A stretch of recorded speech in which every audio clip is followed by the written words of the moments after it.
मंजू जी। तो बहुत बहुत सम्मान की योग प्यारे धर्म साथियों। आज हमने पहला भजन सुना। तुम आंखें खोलो ऐ सोने वालों, गुरु हमारे जगा रहे हैं। क्या हम सोए हुए हैं? हम तो जाग रहे हैं, साधन में बैठे हैं। मुझे सब मेरे आसपास जो कुछ है मुझे दिखाई दे रहा है। जिसको भजन सुनाया है भगवान ने, जिसने भी जगा के ही तो सुनाया होगा। तुम आंखें खोलो ऐ सोने वालों, गुरु हमारे जगा रहे हैं। वह मीठी मीठी सुरों से जीवन का गीत हमको सुना रहे हैं। इस गीत में, भजन में संगीत की बात भी की है कि ऐ अवधि लोगो, जागो, सोए पड़े हो, दुनिया परस्ती के नशे में सोए पड़े हैं।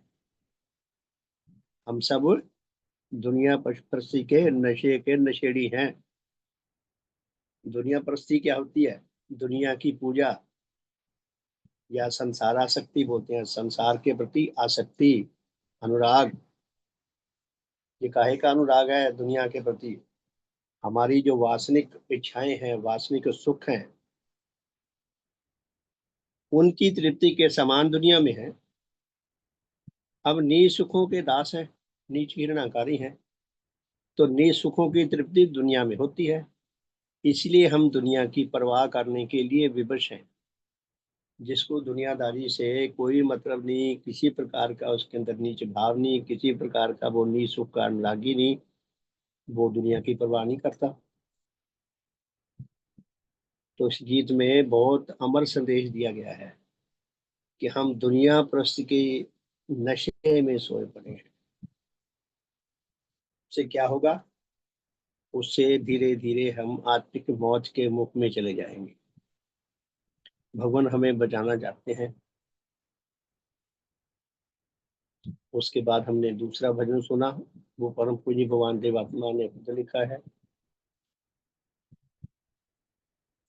हम वो लिख भी नहीं सकते थे, हमें पता ही नहीं है कि हमारी समस्या क्या है। सारी दुनिया निसुखों की दलदल में फंसी हुई है, बहुत दुखी है हर इंसान।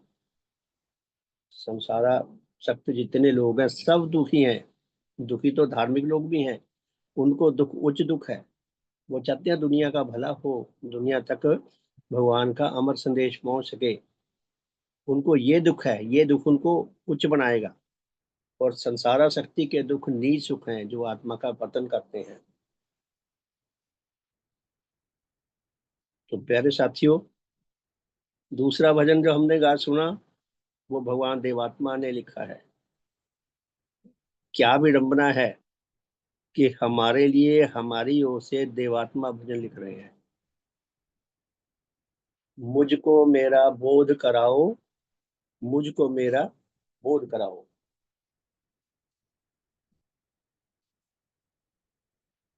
कि हे भगवान, मुझे गहरी समझ मेरे अंदर पैदा करो। मैं कौन हूँ, मैं क्या हूँ, मैं जैसा भी जीवन जी रहा हूँ उससे मेरा भविष्य क्या बनेगा। दुनिया में करोड़ों अरबों जानवर हैं, जल के जीव हैं, धरती पे रहने वाले जीव हैं, आसमान में उड़ने वाले जीव हैं, धरती की खुड्डों में रहने वाले जीव हैं, पेड़ों पर रहने वाले जीव हैं। इन सब जीवों में से किसी को ये नहीं पता कि मेरे दो कान हैं। कितने अबोधी हैं बेचारे। उनको नेचर ने जैसा जीवन दे दिया, वो अपना जीवन चक्र पूरा करके चले जाते हैं। उसमें उनकी आत्मा का भला हो चाहे वो भी नष्ट हो।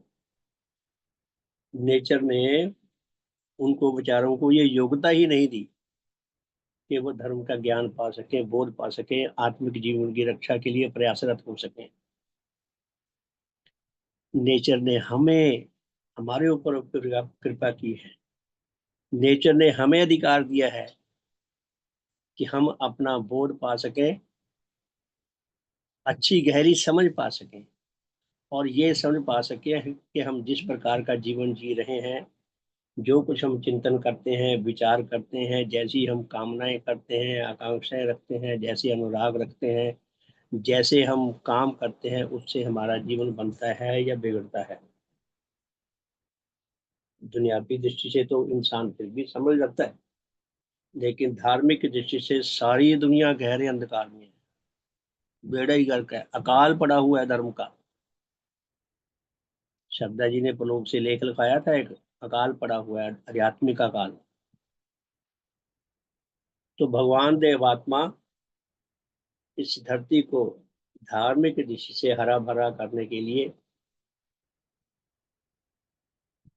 आध्यात्मिक देव सूर्य रूप में प्रकट हुए हैं, जो हमें ये कहते हैं, ये भजन के द्वारा ही समझने की कोशिश करो, मुझको मेरा बोध कराओ, निज ज्योति पहुंचाकर मुझ तक जीवन लक्ष्य मुझे दिखलाओ।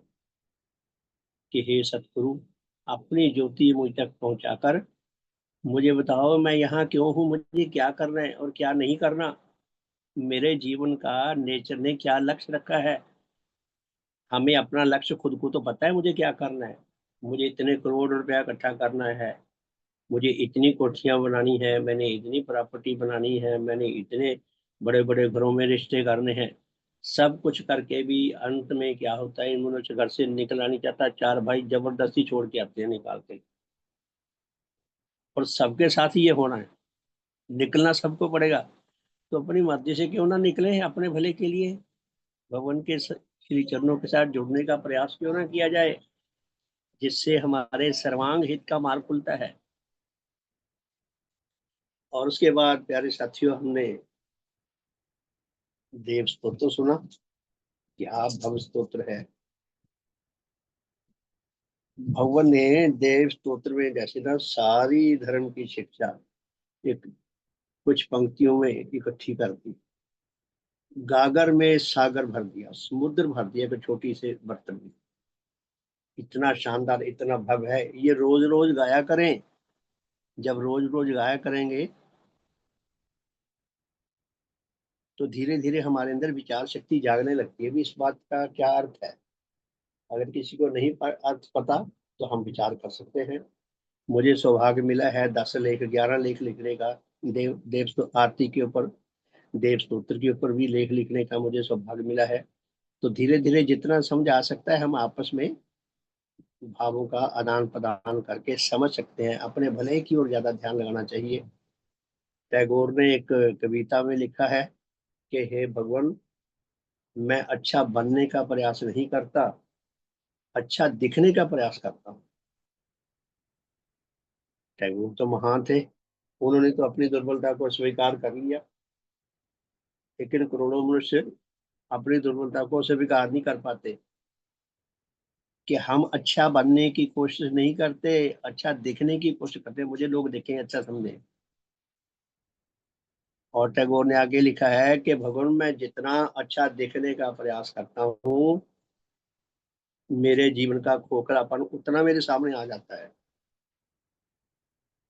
हमारे सामने ये दृश्य है, हम देख सकते हैं कि विश्व के सबसे शक्तिशाली देश का सबसे शक्तिशाली व्यक्ति एक आम तुच्छ इंसान की तरह खोखलेपन का शिकार है।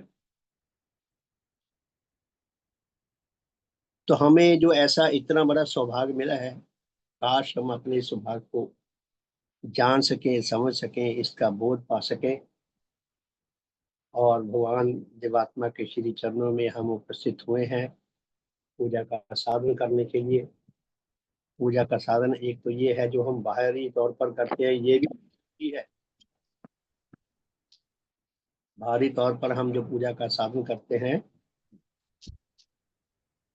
इससे हमारी एकाग्रता बनती है भगवान देवात्मा के प्रति, उनकी शिक्षा के प्रति। लेकिन असल साधन पूजा का ये है कि भगवान के व्यक्तित्व को, उनकी अद्वितीय शिक्षा को हम आत्मसात करें, उसके अनुसार जीवन व्यतीत करने का संग्राम करें, उससे हमारा भला होगा। वो भगवान की असली पूजा है। तो हम अपने भावों को गहरा कर सकें, भगवान की पूजा के योग बन सकें, उसके लिए एक छोटी सी प्रार्थना करके भगवान से सहायता मांगते हैं और उसके बाद फिर आज के साधन पर विचार करते हैं। हे परम पूजनीय सतदेव श्री देव गुरु भगवान, एकमात्र आप ही सत्य वासुदेव हैं। आप अद्वितीय देव ज्योति एवं अद्वितीय देव तेज से सुसज्जित देव जीवनधारी देवात्मा है। सतगुरु आप सद्धर्म के प्रवर्तक हैं, सर्वहितों के संपादक हैं। आप सब अधिकारी आत्माओं के सर्वांग कल्याण करता है। आप चारों जगतों का हर प्रकार से हित संपादन करते हैं। हे दाता, हे भगवान, आपके देव ज्योति एवं देव तेज से संपन्न देव जीवनधारी सतधर्म प्रवर्तक सर्व संपादक महान देव रूप को सत्य पाश रूप को सम्मुख लाकर हम अति तुच्छ आपके श्री चरणों में बारंबार प्रणाम करते हैं। आपको कोटि कोटि धन्यवाद देते हैं और आपके श्री चरणों में यही प्रार्थना करते हैं, यही शुभ आशीर्वाद दान मांगते हैं कि हे भगवान, हमें शुभ आशीर्वाद प्रदान करो।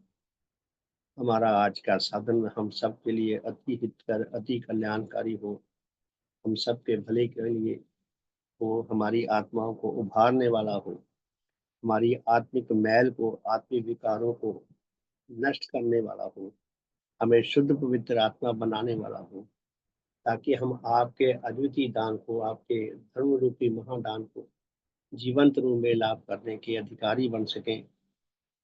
भगवान, हमें शुभ आशीर्वाद प्रदान करो। हमारा आज का साधन हम सबके लिए हर प्रकार से हितकर हो, कल्याणकारी। बहुत बहुत सम्मान के योग प्यारे धर्म साथियों, बचपन में क्लासों में कविता पढ़ी थी, आपने भी पढ़ी होगी। कविता थी बूंद के बारे में। बूंद जो बन गई मोती, कि आसमान से एक बूंद बरसात में टपकी तो उसके मोती बनने के बीच का जो संघर्ष है, बड़ा कड़ा संघर्ष है, बहुत खतरनाक संघर्ष है। पल पल पर, पल पल उसके नष्ट होने की, उसके खत्म होने की, नष्ट होने के अनेकों कारण वर्तमान है। तो वो मोती बन गई या नहीं बनी, आपने भी कविता पढ़ी है। देखिए इसमें कितना शानदार, कितना भव्य आध्यात्मिक संदेश दिया गया है। कविता है, ज्यों निकलकर बादलों की गोद से थी अभी एक बूंद कुछ आगे बढ़ी। बादलों की गोद से बूंद टपकी, वो आगे बढ़ी, सोचती आ रही है। सोचने फिर यही मन में लगी, आह क्यों घर छोड़कर मैं यूं पढ़ी। कि वो पछता रही है कि हाय, मैं बादलों की गोद में पड़ी रहती, मैंने क्यों बाहर निकली। घर में जो सुख है, जो आराम है, जो सुरक्षा है, वो शायद बात नहीं है, इसलिए वो परेशान हो रही है बूंद। देव मेरे भाग्य में है क्या पता, कि हे भगवान, मेरे भाग्य में क्या लिखा है। मैं बचूंगी या मिलूंगी धूल में, मैं धरती पे गिर के बचूंगी, या नष्ट हो जाऊंगी, धूल में मिल के खराब नष्ट हो जाऊंगी, या जलूंगी गिर अंगारे पर किसी, या किसी जलती हुई आग के अंगारे पे गिरकर नष्ट हो जाऊंगी, चूक पड़ूंगी या कमल के फूल में, या मैं ऐसे टपक जाऊंगी कमल के फूल में, मेरी रक्षा हो जाएगी, पता नहीं मेरे साथ क्या होगा। बह गई उस काल कुछ ऐसी हवा, वह समुद्र और आई अनमनी।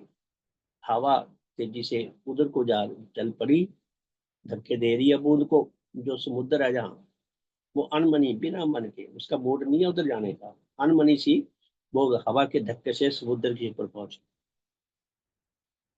बह गई उस काल कुछ ऐसी हवा, वह समुद्र और आई अनमनी। एक सुंदर सीप का था मुंह खुला, वह उसी में जा पड़ी, मोती बनी। सीप का मुंह खुला हुआ था, वो उसमें गिर गई, मोती बन गई। बड़ी कमाल की कविता है। आगे संदेश क्या है? लोग यूं ही हैं, झिझकते सोचते। लोग बड़े परेशान होते हैं, सोचते बहुत हैं, झिझकते बहुत हैं, कोई निर्णय नहीं ले पाते जीवन में। लोग यूं ही हैं, झिझकते सोचते, जबकि उनको छोड़ना पड़ता है घर। जब घर छोड़ना पड़े तो ज्यादा ही परेशान हो जाते हैं। किंतु घर का छोड़ना अक्सर उन्हें, घर छोड़ते हैं तो उनको ये नहीं हो, ज्यादातर में एक मामले में क्या होता है घर छोड़ने पर, किंतु घर का छोड़ना अक्सर उन्हें बूंद की मानिंद कुछ देता है घर। ये शब्द तुझे छूटे हुए मैंने अपनी ओर से लिख लिया।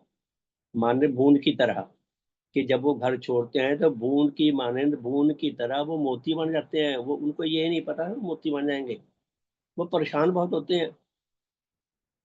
तो प्यारे साथियों, कितना सुंदर संदेश, कितना भव्य संदेश। मुझे अपनी बात याद आ रही है। अब सोचे हम वो बूंदी है जिसकी कवि ने इतनी महान कविता लिख दी। ये नेचुरल सच्चाई है। भगवान की शरणागत तो लोग होने ही नहीं चाहते, खींच खींच के लाना पड़ता है, बार बार झक मारनी पड़ती है, बार बार टक्करें मारनी पड़ती है, तब जाके उनको थोड़ा सा कुछ समझ आने लगता है। फिर भी वो वहीं फंसे रहते हैं अपने जंजालों में, प्रयास ही नहीं करते। हम दो चार बार ट्राई करके देख लें, जाके देख लें। मुझे अपना याद आ रहा है, जब मुझे कहा जी सेवक बन जाओ, मैं कहा जी बना दो आपकी मर्जी, मुझे नहीं पता था ना मेरी इच्छा थी। वो कहते सेवक बना दे ज्ञानपति जी, कहते मैं क्या आपकी इच्छा है। और मैं और विजय जी सेवक बन गए। सेवक बनने का जो अनुष्ठान चल रहा था महोत्सव पे, उसमें जो कुछ होता है हमें पता है। फूलों के हार डाले गले में, और बड़ी सराहना की गई, बड़ी योग्यता की तारीफ की गई, ये है वो है, इधर उधर के बड़े कलावे पढ़े गए कि ये बड़े योग हैं जी। सबके बारे में सराहना तो करनी पड़ती है, स्वागत तो करना पड़ता है। तो मुझे नहीं पता ये क्या बोलने जा रहे हैं। सेवक बन गए, सेवक बन गए तो सभा में क्या बोलने जा रहे हैं कुछ नहीं समझ आ रहा था। लेकिन ये, मैं तो अपने पूर्वजों को बहुत धन्यवाद देता हूँ, पता नहीं कैसी पूंजी मुझे मिली कि धीरे धीरे मुझे, क्योंकि मेरी ड्यूटी भजन गाने पे लगा दी गई थी शुरू में ही। मेरे पिताजी ने बता दिया था ज्ञानवती जी को कि मेरा बेटा गाता भी है। तो ज्ञानवती जी कहते हैं ठीक है आप भजन गाया करो। तो भजन गाते गाते मुझे शिक्षा समझ आने लगी। मैं अपने अनुभव से ये कह सकता हूँ कि जिसको शिक्षा समझ ना आती हो वो एक भजन ले लिया करे, रोज उसी को गाता रहा करे, सुनता रहा करे। धीरे धीरे उसके अंदर के ज्ञान चक्षु जागेंगे, उसको समझ आने लगेगा। यदि वो कोई उच्च पूंजी लेकर आया है तो ये भी बात है, नहीं तो बूंद की मानंद बूंद की तरह उसके नष्ट होने के ज्यादा चांसेस हैं। आप देखिए दुनिया में करोड़ों बूंदे नहीं, उससे भी कहीं ज्यादा नष्ट हो जाती हैं। अरबों खरबों बूंदे बरसात की नष्ट होती हैं, तब जाके शायद किसी एक बूंद को मोती बनने का सौभाग्य मिलता है। ये हमें कितना आध्यात्मिक संदेश देता है। उन करोड़ों व्यक्तियों में, अरबों व्यक्तियों में हम भी वो एक बूंद हैं। भगवान के साथ जुड़कर, उनके अद्वितीय संदेशों को पाकर, उनके देव अमृत को लाभ करके हम भी धर्म जगत के मोती भी बन सकते हैं, नहीं तो नष्ट भी हो सकते हैं। गालिब ने एक शेर लिखा है बहुत सुंदर। मुझे शेर व शायरी की भी बहुत मुझे शौक है। और शेर व शायरी में मुझे बचपन से ही पता नहीं कैसी पूंजी मिली कि जो रिच शायरी हो उसका मुझे शौक रहा है। तो गालिब ने एक शेर लिखा है इसी कविता के आधार पर ही, कि बूंद जो बन गई मोती। क्या लिखा है शायर ने? दाम हर मौज में है, हल्का सदका में नहंग, देखें क्या गुजरे है कतरा को गौहर होने तक। गालिब कहता है कि जो समुद्र की लहरें हैं वो इतनी प्रबल होती हैं, इतनी शक्तिशाली होती हैं कि एक एक लहर में सैकड़ों मगरमच्छों जैसे शिकारी होते हैं। एक मगरमच्छ के मुंह में कितनी मछलियां आ जाती हैं एक ही बार में। बड़े बड़े जानवरों को जकड़ लेता है वो, फिर छोड़ता ही नहीं। तो जो समुद्र की लहरें हैं उसमें सैकड़ों मगरमच्छ, वो लहरों की शक्ति सैकड़ों मगरमच्छ जितनी शक्तिशाली होती है, वो कितनों को एक ही पल में खत्म कर सकती है। दाम हर मौज में है शिकारी, दाम हर मौज में है हल्काए सद काम नहंग। कहते सैकड़ों शिकारी जितने छुपे होते हैं ना, जैसे सैकड़ों शिकारी होते हैं मगरमच्छ, जितनी उनके अंदर शक्ति है वो कितने विनाशकारी प्रमाणित होते हैं। उसी तरह समुद्र की एक एक जो लहर है वो इतना विनाश कर सकती है। तो ऐसे लहरों में कोई बूंद मोती बन जाए। देखते हैं, कहते हैं कि बूंद को मोती बनने में कितने संग्रामों में से, कितने दुख तकलीफों में से, कितने कष्टों में से, कितने अपमानों में से, कितनी निर्धनता में से, कितने विरोधों में से, कितनी लोग गोलियां चलाएंगे उसमें से वो बचे भी और मोती भी बन गए। देखते हैं किसी के मोती बनने का संग्राम कैसा है।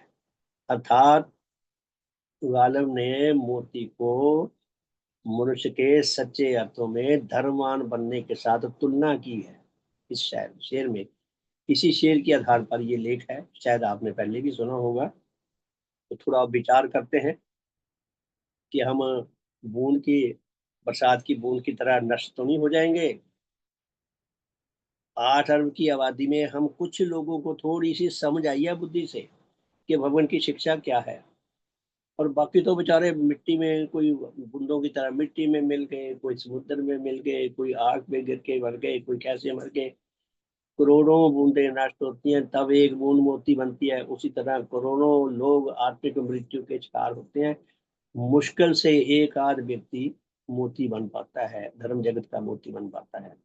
तो ये संग्राम इसमें दिया है जो हमें बहुत बड़ा संदेश देता है।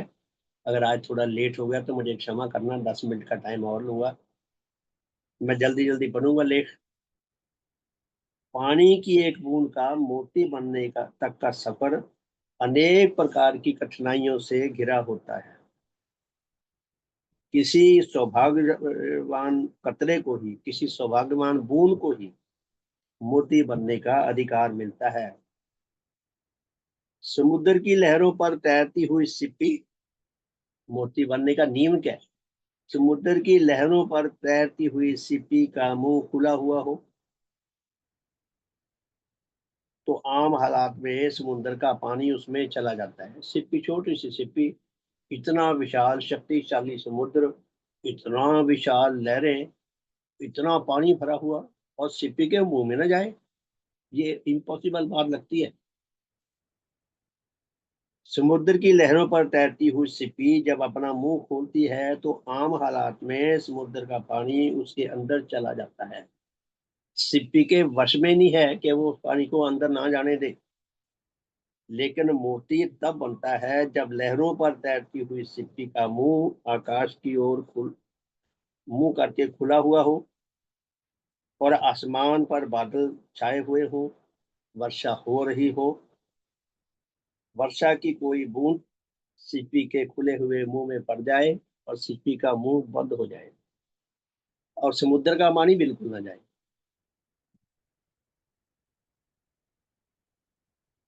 और फिर सिप्पी को कोई बड़ा जानवर निगल ना ले, उसके पेट में ना चली जाए, या किसी और कारण से नष्ट ना हो जाए। आसमान से बिजली गिर जाए तो सिप्पी जल सकती है, उसके अगर ऊपर बिजली गिरी तो। यानी कि किसी भी हालात में सिप्पी सुरक्षित रहे, तो ये मोती के बनने का प्रोसेस है। अगर हम ध्यान से देखें, विचार करें, तो ये कार्य बिल्कुल असंभव लगता है कि ऐसा हो ही नहीं सकता कि समुद्र में सिप्पी का मुंह खुला हुआ हो, आकाश की ओर उसका मुंह हो, समुद्र का पानी उसमें ना जाए, ना जाता हो, और आकाश से कोई बूंद आके टपके तेज हवा में चलती हुई झोंके से उड़ ना जाए, सिप्पी के मुंह में पड़ जाए, फिर सिप्पी का मुंह बंद हो जाए। सिप्पी के मुंह में समुद्र का पानी तो बिल्कुल ना घुसे, लेकिन वर्षा की बूंद का पानी घुस जाए और सिप्पी का मुंह बंद हो जाए, और सिप्पी को कोई बड़ा जानवर निगल ना ले, उसके पेट में ना चली जाए। तो ऐसे कुछ नियम है। अगर सारे नियम 100% सही रूप में पूरे होंगे, तब सिप्पी मोती बनेगी। तो देखने में, विचार करने में तो ये इम्पॉसिबल बात लगती है, लेकिन नेचर महाविशाल है, महाशक्तिशाली है, बड़ी चमत्कारिक है। सचमुच में सिप्पियों में मोती भी बनते हैं, और नियम भी पूरे होते हैं, जिसमें सिप्पी का मुंह आकाश की ओर खुला है, समुद्र का पानी उसमें नहीं गया, बरसात का पानी चला गया, सिप्पी का मुंह बंद हो गया, और सिप्पी किसी बड़े जानवर के पेट में नहीं चली गई, और किसी तरह से नष्ट नहीं हुई, उसमें मोती बन गया। लेकिन ये कितना भयानक संघर्ष है, ये कितने क्रूर नियम हैं, कितने कठोर नियम हैं, जिनका पूरा होना संभव नहीं लगता, फिर भी पूरा होता है किसी किसी सिप्पी के मुंह में, और वो मोती बन जाती है।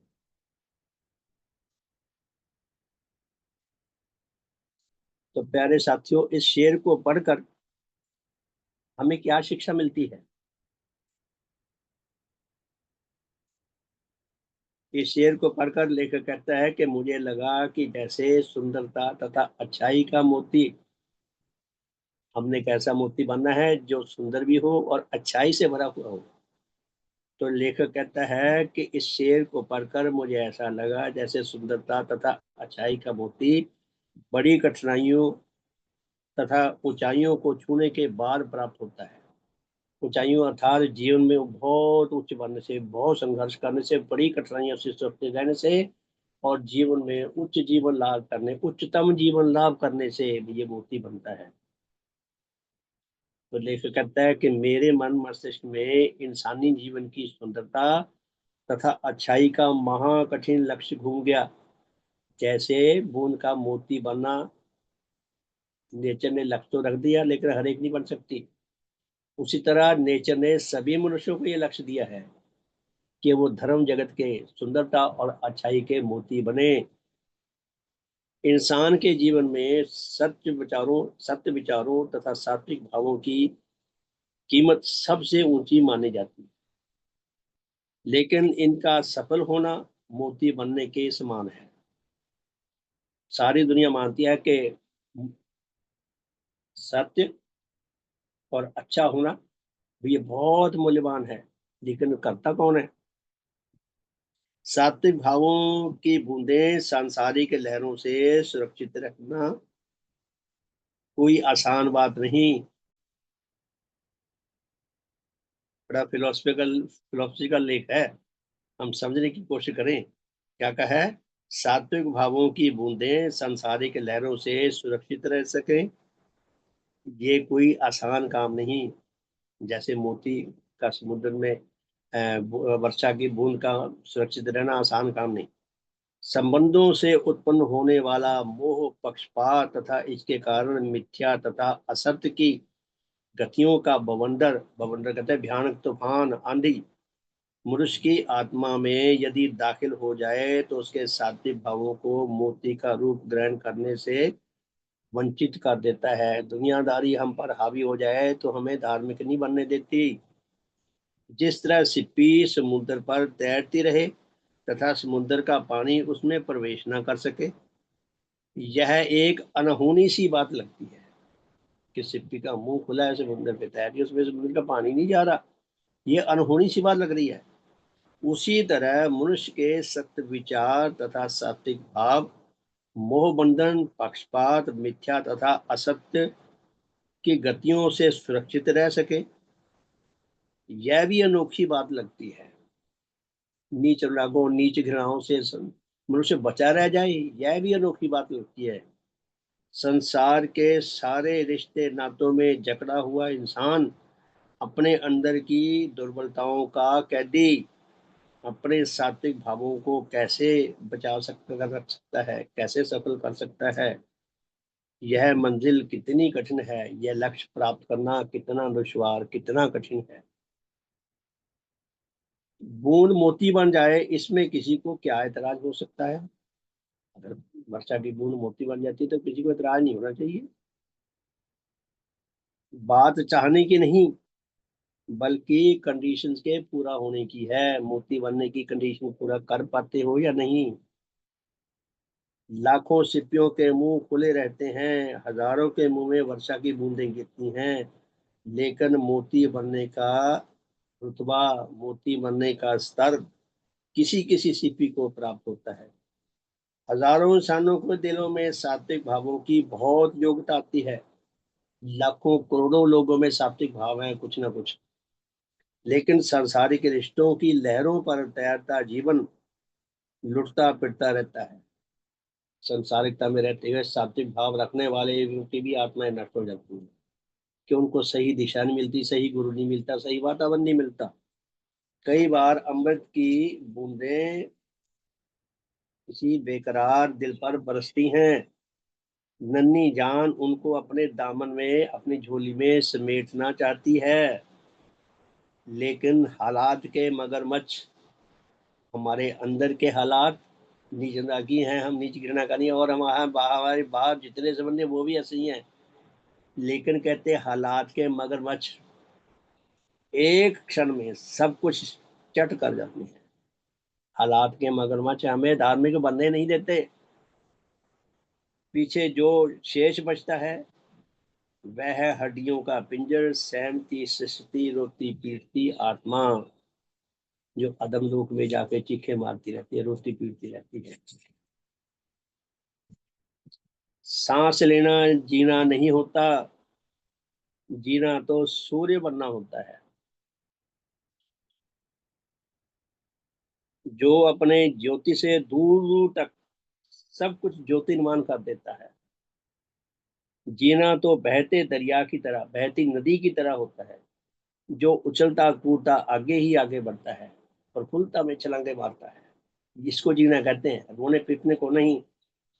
जीना तो बहार के मौसम की तरह होता है, जो नए नए रंग रूप की ऊंचाइयों को छूता है, नए नए रूप में जो सृजनशीलता अपनी बढ़ाता है, विकास करता है, तथा अपनी असीम खुशबू से चारों तरफ महक की महक फैला देता है। जीवन ऐसे कहते हैं कि अपने जीवन से सुंदरता और सुगंधी फैला देता है चारों ओर। जीना तो संगीतमय बनना होता है, जो स्वर लहरियों के अमृत से श्रोताओं को आध्यात्मिक आनंद प्रदान करता है। जीना तो प्रातः आकाश में चहकते पक्षियों की तरह होता है, जो ऊंची ऊंची उड़ानें भरते हैं तथा अपने साथियों के संग का स्वर्गीय आनंद लाभ करते हैं। पक्षी कितने मिलजुल के उड़ते हैं, आपस में लड़ते नहीं, मैं तुझे उड़ने नहीं दूं।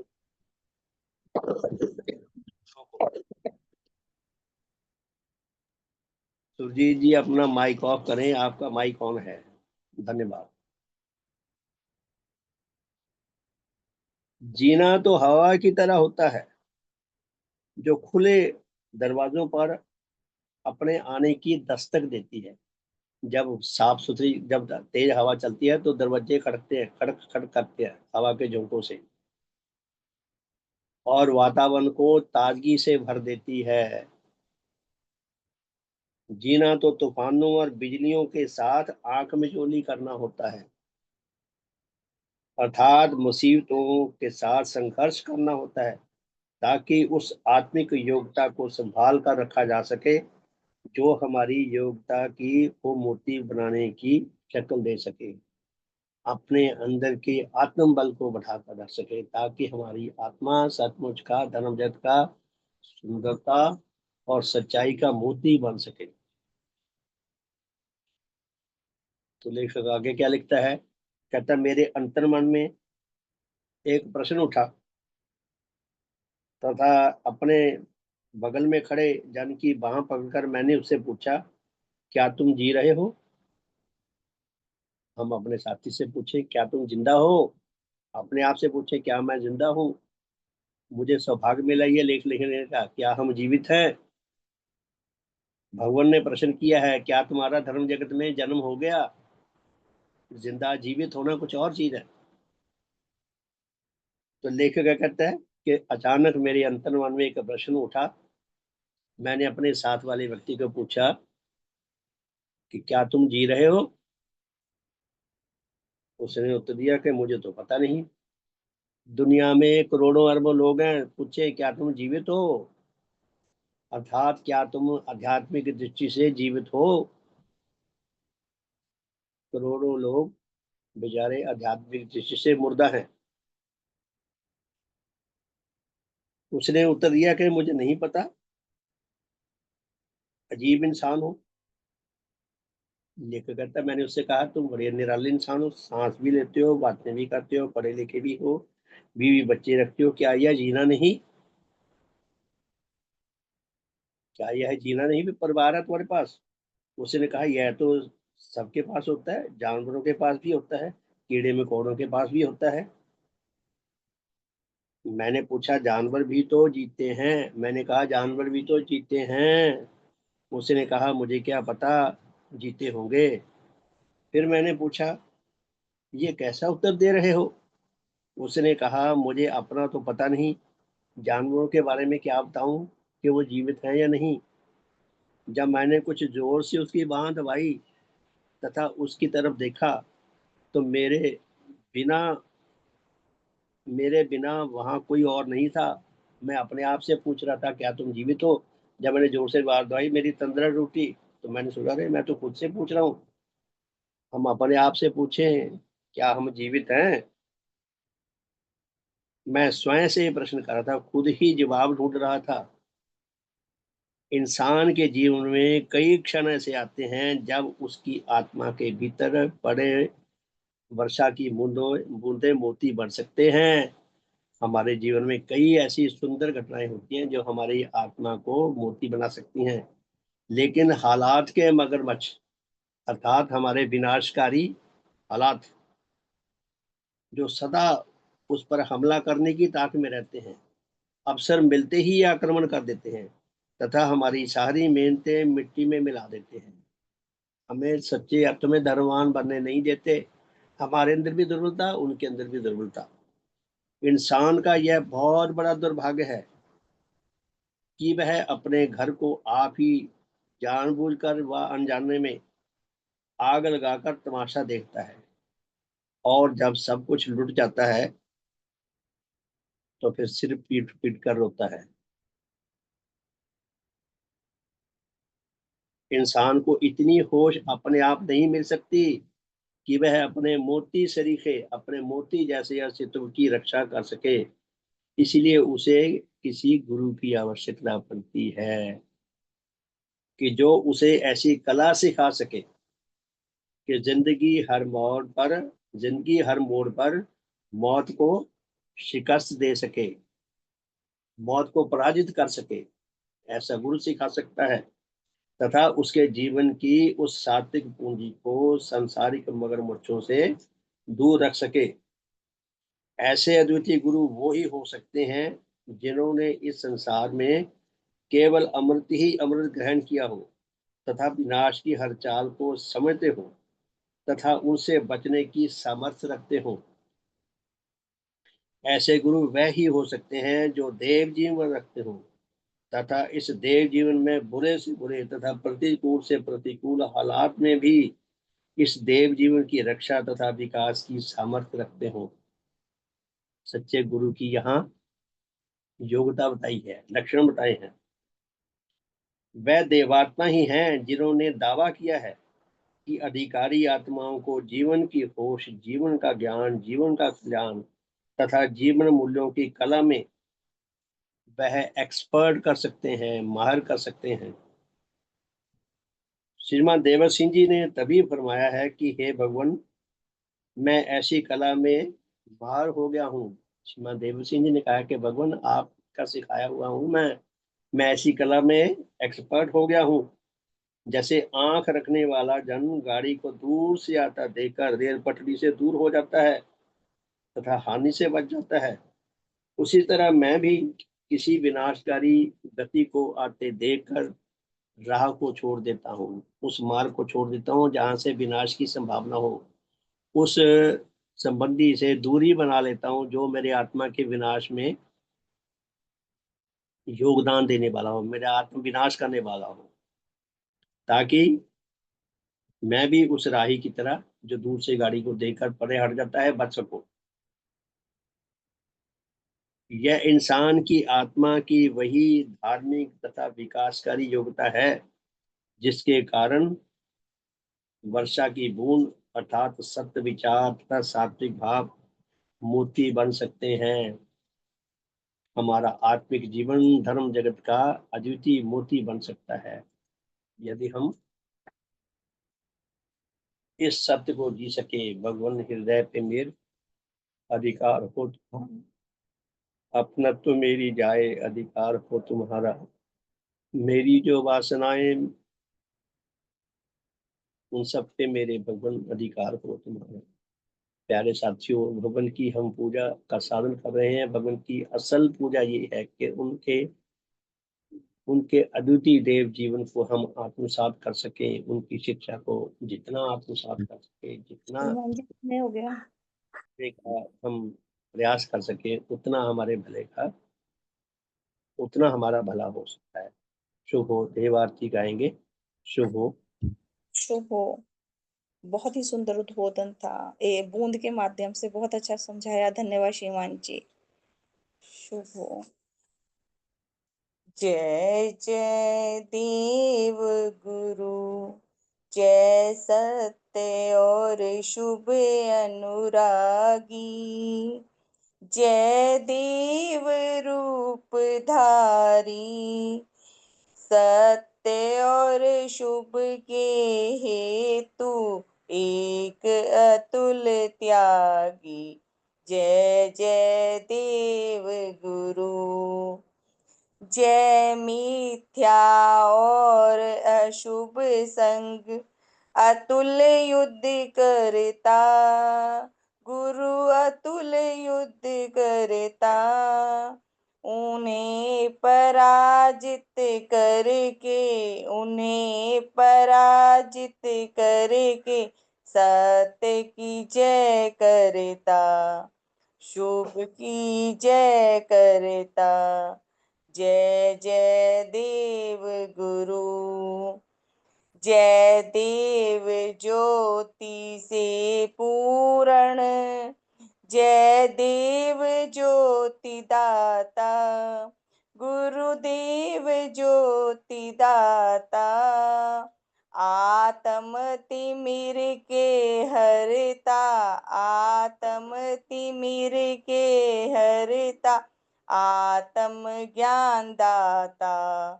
जय जय देव गुरु, जय देव तेज से पूरण, जय देव तेज दाता, गुरुदेव तेज दाता, नीच गति के हरता, नीच गति के हरता, सत्य मोक्ष दाता।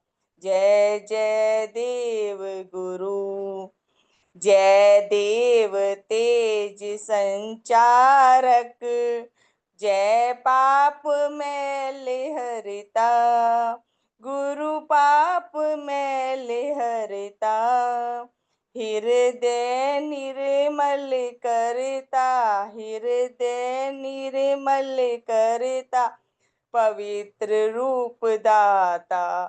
जय जय देव गुरु, जय उच्च भाव उत्पादक, जय उच्च गति दाता, गुरु उच्च गति दाता, पूर्ण आत्म विकासक, पूर्ण आत्म विकासक, आत्मिक बलदाता।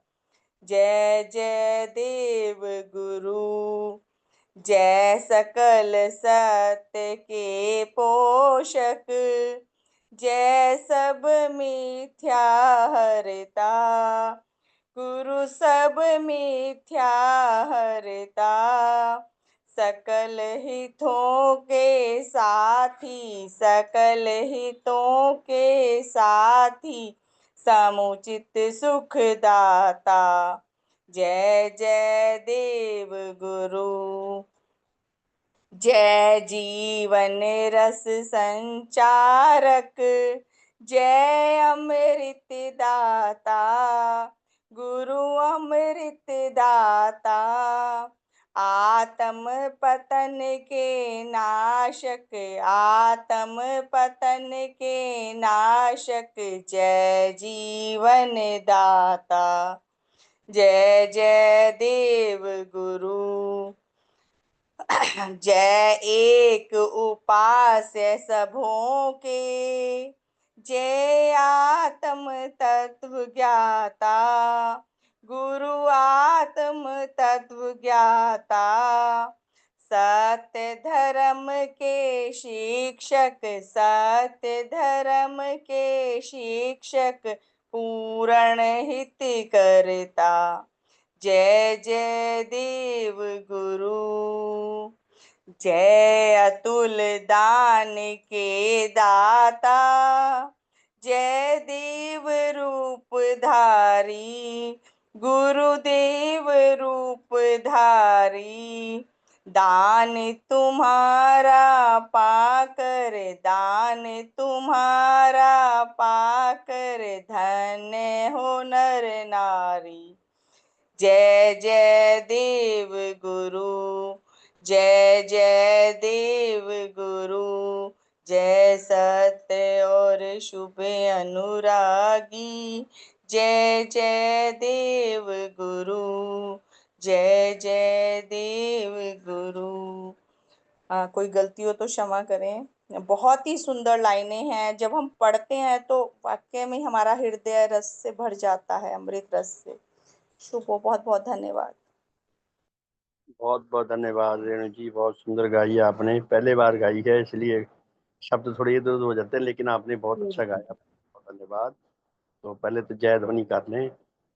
भगवान देवात्मा की जय, भगवान देवात्मा की जय, भगवान देवात्मा की जय, भगवान देवात्मा की जय। सबका बहुत बहुत धन्यवाद प्यारे साथियों। तो आज शाम को मिलेंगे 4:30 बजे, 4:30 से 5:30, और रात को 8:40 से 9:30 बजे तक आज भजन रात्रि होगी। तो हम सब का ये शुभ यात्रा निरंतर चलती रहे और सारे मनुष्य जगत को इस धर्म यात्रा में जुड़कर सच्चा आत्म कल्याण लाभ करने का सौभाग्य प्राप्त हो। हम सब में उच्च मेल आए, उच्च एकता आए, उच्च प्रेम आए। भगवान की अपार करुणा, अपार कृपा जो हम पर निरंतर बरस रही है, हम उसका अधिक से अधिक सदुपयोग करके अपने लिए और औरों के लिए अधिक से अधिक हितकर बन सकें, भगवान की प्रसन्नता का कारण बन सकें, उनको आघात देने से बच सकें। सबका शुभ हो, सबका भला हो। आप सबका बहुत बहुत धन्यवाद। तो शाम को मिलते हैं जी 4:30 से 5:30। तो बहुत बहुत धन्यवाद। सुप्रभात।